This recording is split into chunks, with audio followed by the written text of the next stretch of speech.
Ground reality வேற மாரி இருந்தாலும், தாவேகா தொண்டர்களுக்கோ, இல்ல விஜயுடைய ரசிகர்களுக்கோ கான்ஃபிடன்ஸ் வேற லெவல்ல இருக்கு அப்படின்னு தான் சொல்லணும்.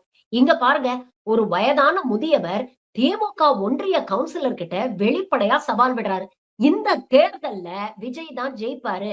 ரூ. 1,00,000 பந்தயம் கட்டுறேன் அப்படின்னு இவர் பேசிய இந்த காணொளி தான் சமூக வலைதளங்கள்ல இன்னைக்கு வைரல் ஆயிட்டு இருக்கு. கிரவுண்ட் ரியாலிட்டி எப்படி வேணா இருக்கலாம்.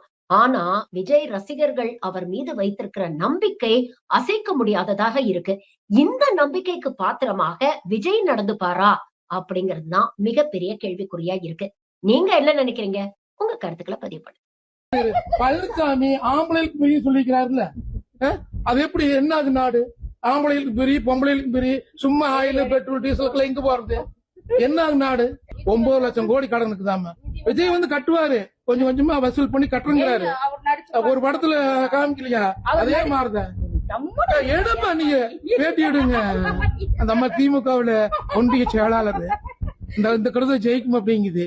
ஒண்ணுக்கு ஒண்ணு 10,000 மந்தியா? சரி, 5 லட்சம் ஜெயிக்க முடியாது, ஜெயிக்க முடியாது.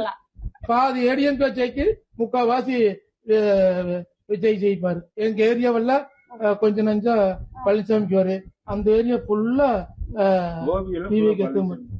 அது என்ன, முதல் திமுக இருந்த மறுச்சு ஏடிஎம்க இருந்த ரெண்டும் வேண்டான்ட்டு இப்ப வந்து டிவிக்கு சேர்ந்தோம். விஜயகாந்த் முதல் விஜயகாந்த் இருந்த விஜயகாந்த் அடுத்தது விஜய். ஆமா, எல்லாம் மாறிக்கு. நீங்க தான் ஏடிஎம்க இருந்தீங்க, திமுக போயிட்டீங்க. விருப்பம் தானே, எல்லாத்தையும் அமைச்சர் எல்லாம் தான் வாங்கி காசு வாங்கி தந்துட்டு மாறுறாங்க. நீங்க மாறுறீங்க கட்சி. ஏடிஎம்க தான் எங்க கூட இருந்தாங்க, எல்லாம் ஒன்னாத்தான் ஏடிஎம்க இருந்தேன். அப்புறமா தான் திமுக போயிட்டாங்க. அந்த இதெல்லாம் வரலாமா? நாங்க வந்து டிவிக்கே ஓட்டு போடுறோம். விஜய் வராரு, ஒவ்வொரு லட்சம் மந்தையும் கட்டிக்கலாம், ஒவ்வொரு லட்சம் மந்தையும். நாங்க தான் ஆட்சி அமைப்பு அந்த கெடுப்பு. நீங்க அமைக்க முடியாது, முடியாது. ஒவ்வொரு லட்சம் மந்தையும் பாக்கலாமா? பாக்கலாம். அதாவது வந்து எப்படி 1 லட்சம் யார் டிவிக்கே ஜெயிச்சிட்டா அவங்க தருவானு, ஸ்டாலின் ஜெயிச்சிட்டா நான் தரணும். மாற மாட்டீங்களா? மாற்றமே கிடையாது.